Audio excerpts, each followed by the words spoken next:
This video does not confirm or diagnose any medical condition. All health-related mentions are alleged and discussed strictly for general commentary and informational purposes only. Yeah, that's she's delivering a spirit amongst young girls. She's introducing. We've had a gangster spirit. The gangster spirit damn near wiped the young black males out. This spirit is fit to do a number on the young black girl. Y'all, this isn't just another celebrity scandal. This is the kind of story Hollywood prays never sees daylight. Behind the red carpets, luxury parties, and flawless Instagram images, something far darker is being whispered about. And this time, the spotlight is locked on an insider who claims she knows exactly how deep the rot goes. According to explosive claims now ripping through social media, a well-known figure from the music and film world has triggered panic by hinting at serious, hidden health-related allegations involving multiple A-list stars. No names have been officially confirmed, but the implications alone were enough to send shockwaves across the industry. Sources suggest these allegations point to a reckless, secretive lifestyle where power, silence, and protection mattered more than consequences. Behind closed doors, insiders allege there were private gatherings, risky encounters, ironclad NDAs, and a culture where image was guarded at all costs, even if others were allegedly placed in danger. When the insider went live, her voice wasn't calm or calculated. It was emotional, angry, and nearly broken. She insisted this was not about clout or revenge, but about truth, accountability, and the damage caused when fame shields dangerous behavior. Almost instantly, the internet erupted. Fans began questioning everything they thought they knew. Comment sections turned into digital war zones, and suddenly old rumors, blind items, and long-deleted posts started resurfacing. Together, they painted a picture far more disturbing than many were prepared to confront. But the darkest twist came next. Insiders claim the backlash wasn't random. Pressure allegedly mounted behind the scenes. Threats were whispered about, and powerful figures reportedly worked overtime to discredit the messenger instead of addressing the message. Now, the question haunting Hollywood is painfully simple. If even a fraction of these allegations are true, Got HPV? I bet she done had chlamydia, gonorrhea, trigonometry, cryopts, and whatever else that can contract. Hell, you talking about she too motherfucking nasty, mannish, filthy at the mouth, and she ain't got them high dollar weed. Everybody done. what began as just another late-night live stream quickly turned into a moment that sent shockwaves through Hollywood. This wasn't the kind of controversy brushed off as internet noise. It was the kind insiders whisper about but never publicly confirm. The kind that makes lawyers sit up, PR teams scramble, and powerful figures suddenly go quiet. At the center of it all was a woman who knew the system from the inside. She wasn't an outsider chasing clout or a random voice online. She was someone who had lived behind the velvet ropes, attended the private gatherings, and witnessed firsthand how silence was bought and truth was buried. When she spoke, her voice didn't sound rehearsed or calculated. It sounded heavy, like someone carrying secrets never meant to see daylight. She didn't name names, and she didn't need to. Instead, she described a pattern, a dark and unsettling one. She spoke of a culture where fame allegedly shields recklessness, where certain high-profile figures lived double lives, hiding dangerous behavior behind money, power, and carefully crafted public images. Publicly flawless, privately untouchable. Her words landed less like gossip and more like testimony. She talked about secrecy and hidden encounters, about partners who trusted faces they had grown up idolizing, and about how image protection allegedly mattered more than human consequences. As the live stream unfolded, viewers noticed something deeply unsettling. She wasn't angry for attention. She was emotional, almost breaking, as if reliving moments she wished she could erase. She insisted this wasn't about destroying careers.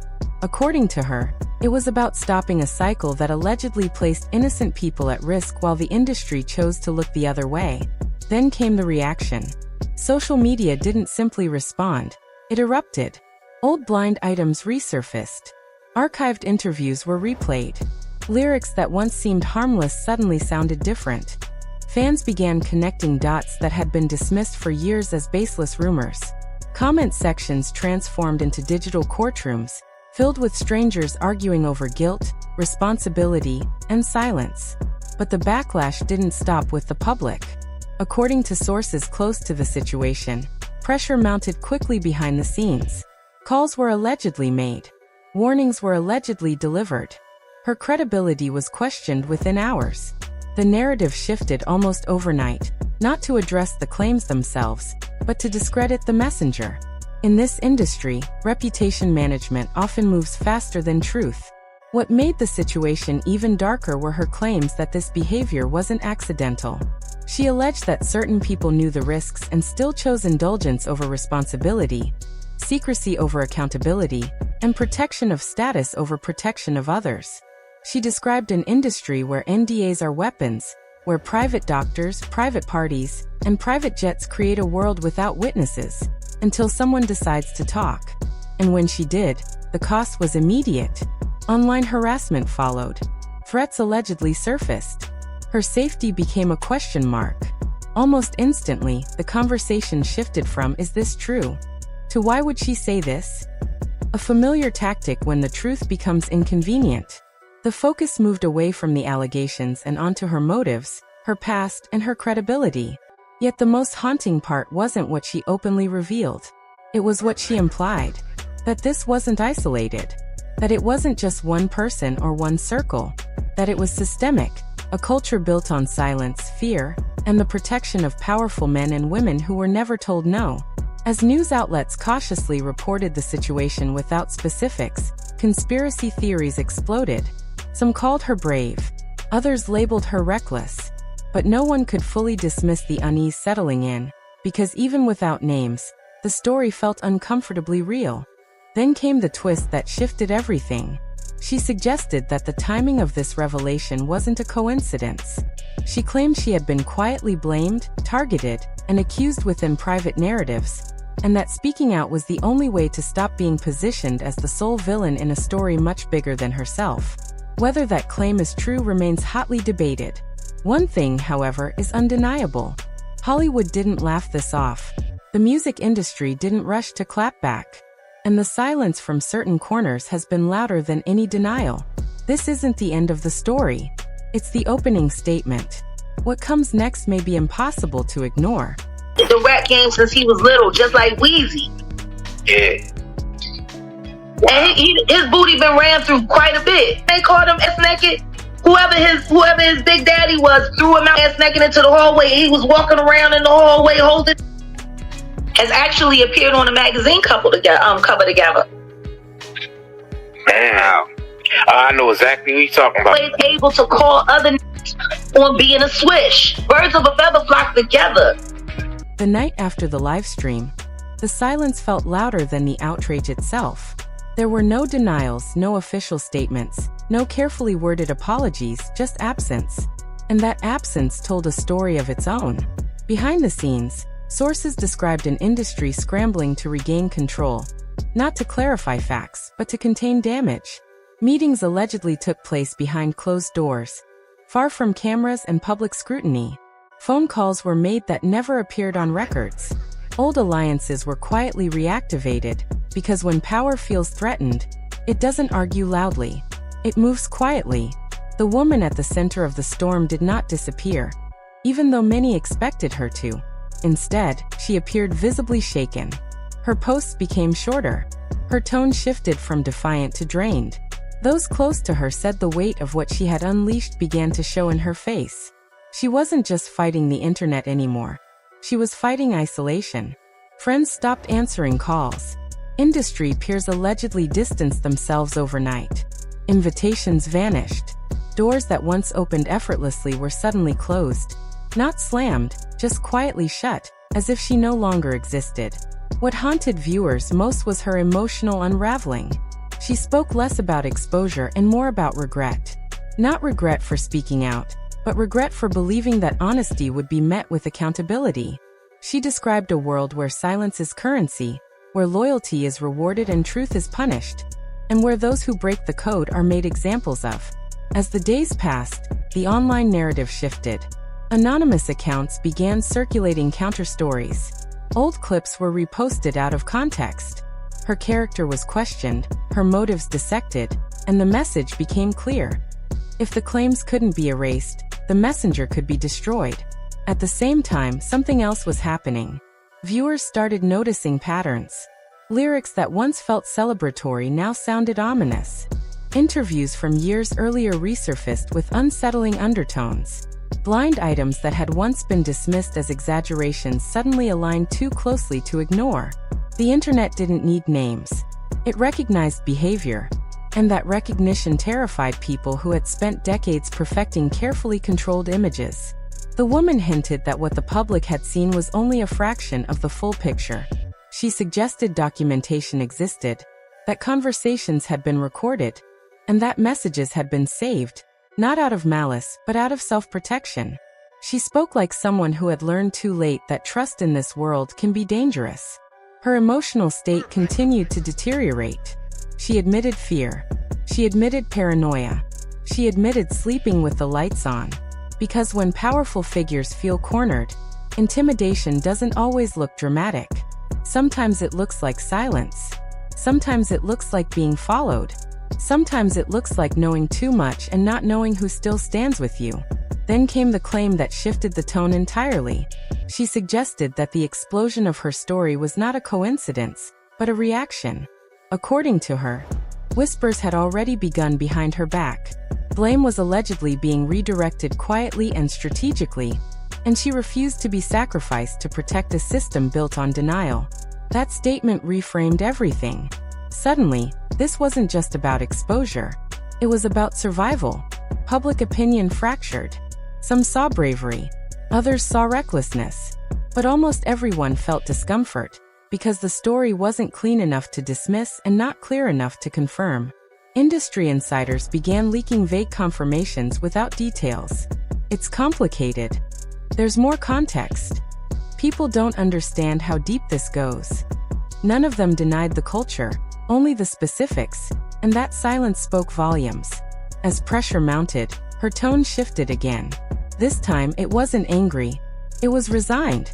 She spoke about consequences, about knowing that once certain lines are crossed, there is no return to normal. Careers don't always end loudly, she said. Sometimes they erode quietly. She acknowledged that she expected to be painted as unstable, emotional, or vindictive, because those labels are easier to sell than accountability. As predicted, that narrative began spreading rapidly. What unsettled viewers most, however, was her final implication. She hinted that what she had revealed so far was only the surface layer. The real danger, she suggested, wasn't individual behavior, it was institutional protection. There were people, she implied, whose entire job was to clean messes before they ever reached daylight. And some messes were buried permanently. She paused before ending her last appearance, longer than usual, as if weighing the cost of the next sentence. Her eyes looked tired. Not dramatic, not performative, just exhausted. She said there are stories that destroy reputations, and stories that destroy lives, and the difference between the two is who controls the narrative first. Then she stopped posting. There were no updates, no explanations, no reassurance. Speculation exploded.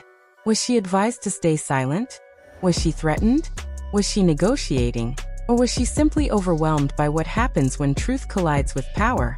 Meanwhile, industry figures remained silent. A silence that felt rehearsed. No outrage. No lawsuits. No public denials. Just distance. That silence created its own accusation. Because when innocence is obvious, it tends to speak loudly. The final detail leaked quietly by someone claiming proximity to the situation reframed everything one last time. They alleged that the next phase wouldn't come through social media, but through channels far less visible and far more dangerous.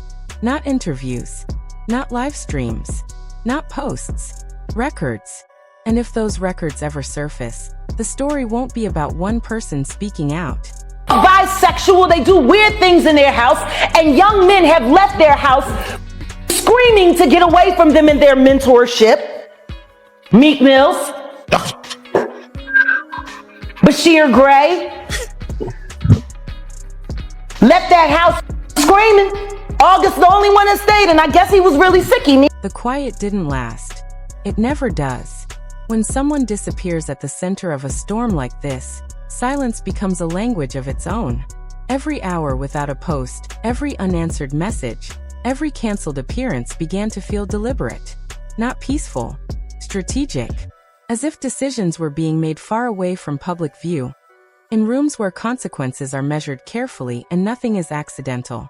People close to the situation described a shift, not outward chaos, but controlled pressure. The kind that doesn't scream. The kind that waits. The kind that gently reminds you who holds leverage and who doesn't.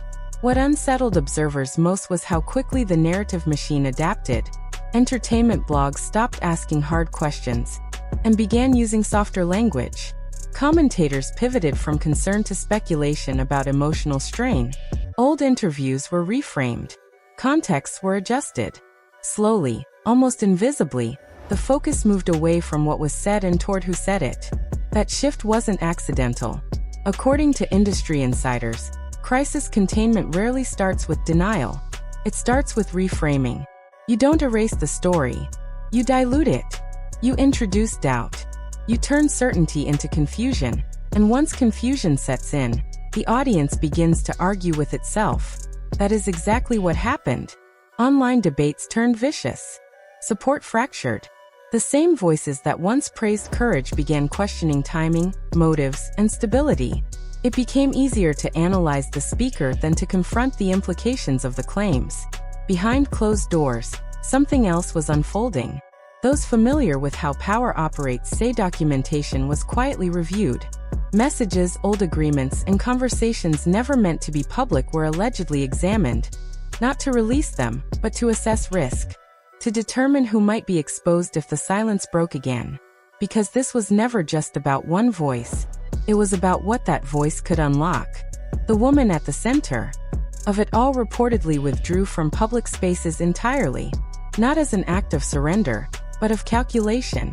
Those close to her described someone emotionally exhausted, yet disturbingly clear-eyed. Someone who understood that the next move couldn't be impulsive. She knew attention has a shelf life. She knew outrage fades. She knew timing is everything, and that awareness alone made certain people nervous. Rumors began circulating that intermediaries had reached out, not with threats but with options. Silence. Distance. Resolution. The kind of conversations that don't happen unless something real is at stake. At the same time, others claimed warnings were delivered quietly, not dramatic, not cinematic, just enough to remind someone that consequences exist without spelling them out. In certain circles, consequences don't require explanation.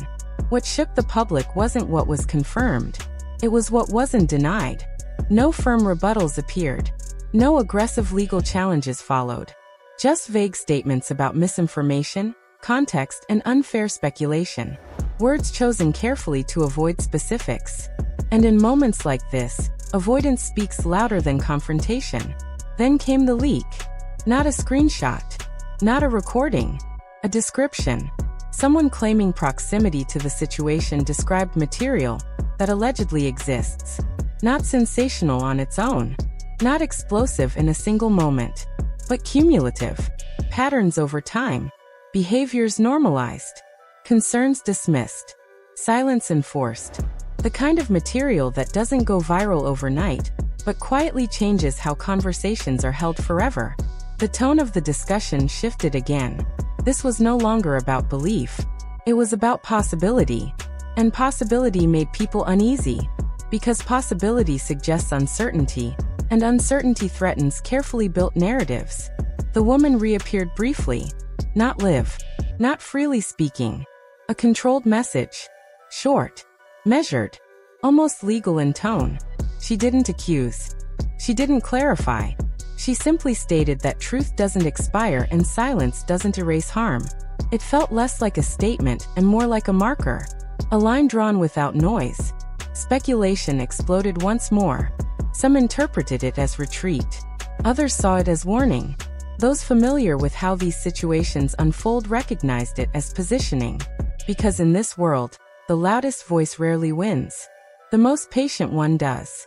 Meanwhile, The industry returned to business as usual on the surface. New releases, new headlines, new distractions. But underneath, unease lingered. People watched their words more carefully. Association subtly shifted. Invitations were reconsidered. Silence had altered behavior. And that may have been the point all along. The final development didn't come from the woman herself. It came from an unexpected place. An anonymous, unaffiliated individual hinted that processes had begun. Not public, not performative. Quiet reviews, private examinations, internal conversations that never reach headlines unless something goes wrong. No confirmation followed. No denial came either. Just the suggestion that this story had moved beyond entertainment and into spaces without cameras. What haunts this moment isn't outrage or scandal. It's uncertainty. Because if the claims were empty, they would have been crushed quickly. If they were harmless, they would have been mocked openly. Instead, they were absorbed, redirected, and buried beneath politeness. And politeness is often how systems protect themselves. The woman has not returned to explain. The industry has not returned to deny. The audience has been left to sit with discomfort. And maybe that's the most honest ending possible. Not closure. Not resolution. Just awareness. Because sometimes truth doesn't arrive as a confession or a verdict. Sometimes it arrives as a pause. A pause long enough for people to realize that the silence they're hearing isn't emptiness. It's pressure. And pressure, given time, has a way of forcing what's hidden to surface. This is where the story stops being entertainment and starts demanding accountability. What you've witnessed isn't a rumor spiraling out of control. It's a system revealing itself through hesitation. No dramatic denials. No clear rebuttals. Just carefully managed distance and polished avoidance.